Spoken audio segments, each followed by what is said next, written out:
दोस्तों, क्या आप जानते हैं कि कौन थी वह वेश्या जिसके प्रेम में श्री हरि विष्णु भगवान के अवतार श्री रंगनाथ जी भी मोहित हो गए थे।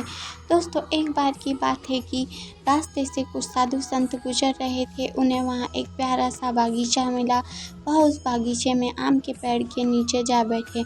तब वह साधु संत नहीं जानते थे कि यह बागीचा उस वेश्या स्त्री का है। कुछ समय पश्चात श्री वारमुखी नामक वेश्या को यह बात पता चली कि मेरे बागीचे में कुछ संत आए हैं। तभी श्री वारमुखी अपने बागीचे में एक थाली में फूल, नारियल एवं बहुत सारी मुद्राएं ले पहुंची। श्री वारमुखी ने संत महात्मा से कहा कि हे महंत जी, मेरी ये मुद्राएं स्वीकार कीजिए तथा इन मुद्राओं को श्री हरि के चरणों में समर्पित कीजिए।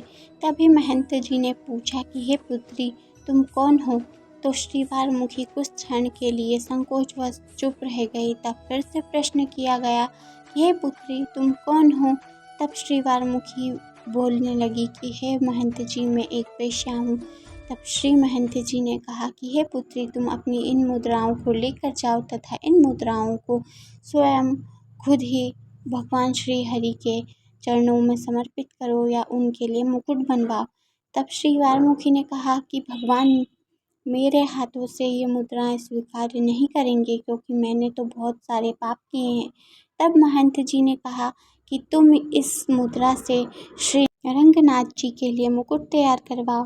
तब श्री वारमुखी ने कहा कि यदि उन्होंने मेरे हाथों से यह मुकुट नहीं पहना तो?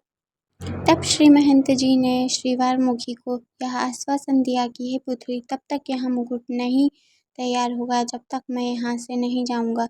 वारमुखी ने वह मुद्राएं भगवान श्री रंगनाथ जी के मुकुट बनाने के लिए दे दी तथा वह मुकुट जब तैयार होकर आया तो महंत जी ने श्री वारमुखी से कहा कि हे पुत्री, तुम स्वयं ही इसे श्री रंगनाथ जी के मस्तक पर पहनाओ। तब वारमुखी ने कहा कि हे प्रभु, यदि इस मुकुट को भगवान ने स्वीकार नहीं किया तो? महंत जी ने कहा, तुम जाओ और पहनाओ।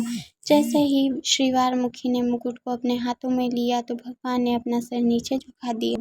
यह देखकर श्री वारमुखी की आंखों से आंसू बहने लगे तथा इस प्रेम को देखकर श्री रंगनाथ जी ने वारमुखी को अपने श्री चरणों में स्थान दिया तथा वारमुखी ने भगवान को वह मुकुट पहनाया एवं भगवान के श्री चरणों में ही सदैव के लिए समर्पित हो गई। जय श्री राधे कृष्ण दोस्तों।